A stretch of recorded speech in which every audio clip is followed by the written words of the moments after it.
Leo, tignan po natin kung ano ang mensahe sa'yo ngayong second week of September 2023. Keep in mind po na ito ay general reading lamang, so hindi po lahat ay makaka-relate, so be open-minded. Tignan po natin ano ang mensahe para sa'yo. Spirit Guide. I wish I could share my good news with you. Ayan, so someone po is gustong mag-reach out sa'yo ngayong week na ito. So may someone na naiisip ka niya every time na may mga magagandang nangyayari sa life niya. So, pwede po kasi na yung taong to ay malaki yung naging impact mo sa kanya. Pwedeng natulungan mo siya, kaya ganyan. Ganyan yung nararamdaman niya every time na may mga good news na dumarating sa buhay niya. Tignan po natin. Okay, ano ba ang energy? Spirit Guide, ano po ba ang energy natin?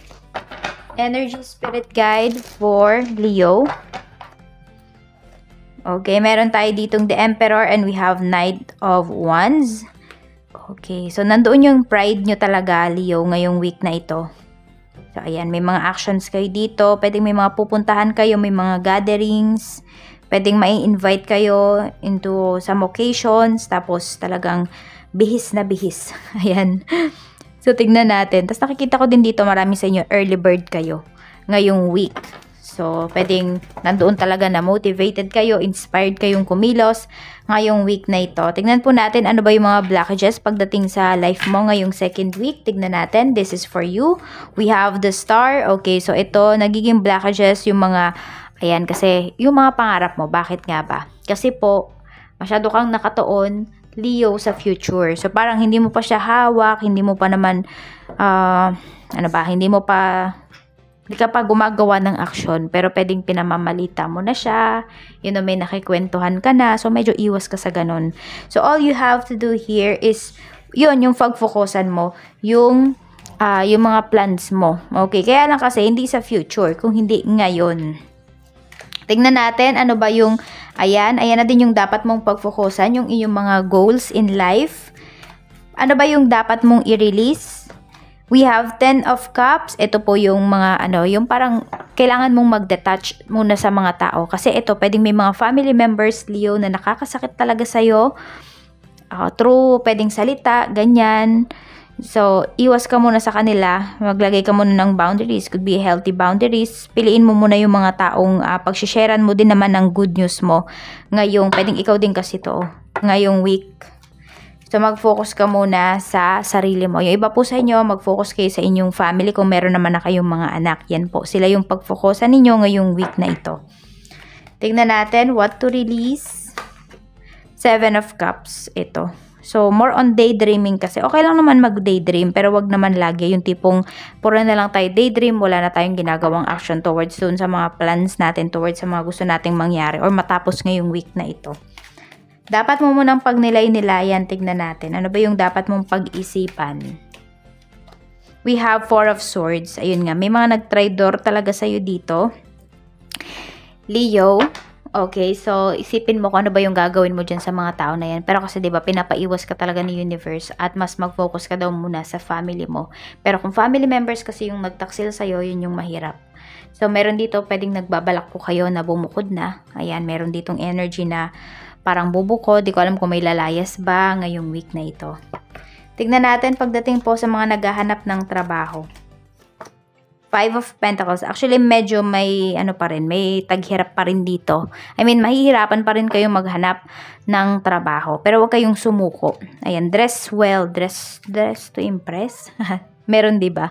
Pwedeng ganun. Kasi syempre kung attend po kayo ng interview or pupuntahan kayong interview, mas maganda syempre kung nakaayos talaga kayo. So, gastos din naman talaga ang paghahanap ng trabaho, hindi ba? Kasi syempre, mamamasahe ka, kakain ka pa, yan, yung susuot mong damit. Kunwari, wala kang black shoes, bibili ka pa. Pero kailangan nyo kasing gastusan yan if gusto po ninyo na magkaroon ng trabaho. Pero syempre, depende naman yan sa trabaho po na inyong hinahanap or papasukan. Current work, 2 of Wands. May mga plano kayo dito. Ayan. So, meron dito parang nakikita ko, Leo, is parang pinaplano na kung saan pupunta, saan, anong gagawin, ganyan. More on celebrations yung pinaplano dito. Tignan po natin. Ayan. We have 5 of Swords. So, medyo nag-iingat kayo dito. Okay, so pwedeng, ano ba yung approach ninyo pagdating dito sa inyong trabaho? So, kailangan yata makakota. Ayan po, so, or makakota ng trabaho, or could be sales. Ano ba yung gagawin ninyo? So, ito, pwedeng mayroong nilalatag po sa inyo na plano, marketing strategy, ganyan. Tignan natin para naman sa mga gustong mag-resign. The Hierophant. Okay, so yung iba naman po sa inyo, ito, actually mabilis makakahanap naman yung iba sa inyo kung kayo yung magre-resign. Pero yung sa mga naghahanap kasi ng work ngayon, medyo tagilid pa. Pero yung mga magre-resign po dito, ayan, mukhang meron na kaagad kasi talaga kayong lilipatan or meron kayong mga backer, ganyan, meron kayong mga kakilala. Kaya Leo, yung iba sa inyo, is mabilis talaga kayong makakahanap ng kapalit na trabaho. So, pero planuhin nyo pa rin po yan. Tignan natin para naman po sa mga mag-start ng business. Dapat ka na bang mag-start? We have Queen of Swords. Pag-isipan nyo daw muna po. Actually, second week, third week na kayo mag-start. Ayan, no, kasi parang ang dami-dami nyo pang kailangang ayusin. O, pero syempre, kung nakaset naman na talaga this week yan, so syempre, mag-start na po kayo. Ayan. So, medyo na-stress yung iba kasi sa inyo dito. Tingnan natin, pagdating sa current business, Queen of Wands. Ayan po, mataas po yung sales ninyo dito. Full stock yung iba sa inyo pagdating sa inyong business. So, ibig sabihin, malaki yung kita and you are very proud kasi po pwedeng nakikita nyo na umiikot talaga yung puhunan ninyo ngayong week na ito. Para naman po sa mga nalulugi, ayan, tuloy ba yung laban? Ituloy nyo po. Judgment. Huwag muna po kayong sumuko pagdating dito sa inyong business kasi ayan, makakabawi pa po kayo, makaka-recover pa yung inyong business. Huwag po kayo kaagad sumuko dito. Para naman sa relatives, family, we have Ace of Pentacles. So, pwedeng may mga invitations talaga kayo na marireceive. Or meron kayong mga pupuntahan talaga na parties ngayong week na ito. Friends, ayan, even friends din. So, ayan, baka yung iba din dito, nagpaplano na kayo kung saan ba kayo pupunta sa holiday. Pagdating naman po sa mga single, meron tayo ditong 6 of Wands. Ayan po. So, more on parties din talaga yung nakikita ko, Leo. Madami ba kayong pupuntahan? Parang full sked kayo ngayong week na to.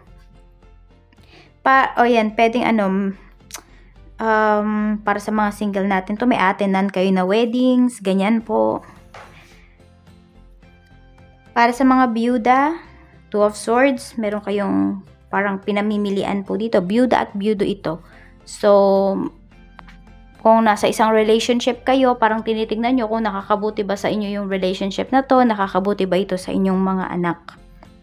So, may decision makings po dito. Para sa mga single mom and single dad, ayan.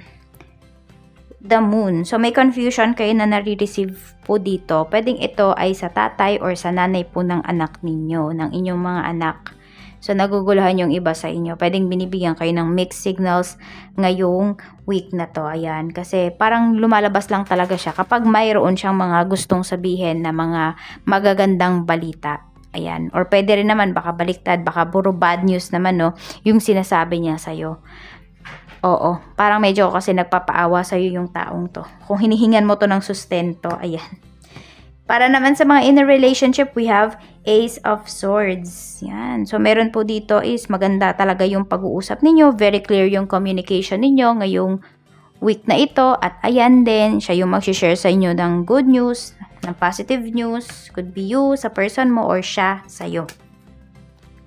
Or magpapalitan kayo dito ng magandang balita. Para naman po sa mga live-in partner, we have the Empress. So, may nagbabalak ba dito na expand yung inyong family or magkaroon na ng anak? Ayan po. So, meron dito. At para naman po sa mga married, we have Strength. Ayan. So, paganda pa ng paganda ang inyong relationship ngayong week na ito. So, meron po dito ay... Ayan, parang kayo lang yung magse-celebrate. Kayo na lang yung magse-celebrate ng asawa mo, Leo, sa mga good news na nangyayari sa life ninyo. Parang alam mo yun, kunwari may magyaya sa kanya ng mga friends, tatanggihan niya yan. Or pwedeng isasama ka niya. Para hindi ka mag-alala, ganyan. Kung ano yung nagwo-workout para sa inyo. Ayan, so nandoon yung adjustments.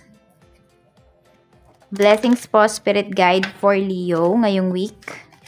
We have a blessing to heal a relationship. So, kung meron mga hindi nagkakaunawaan dito, may mga nagkagalit po dito, ayan, maaayos po yung relationship ngayong week na ito.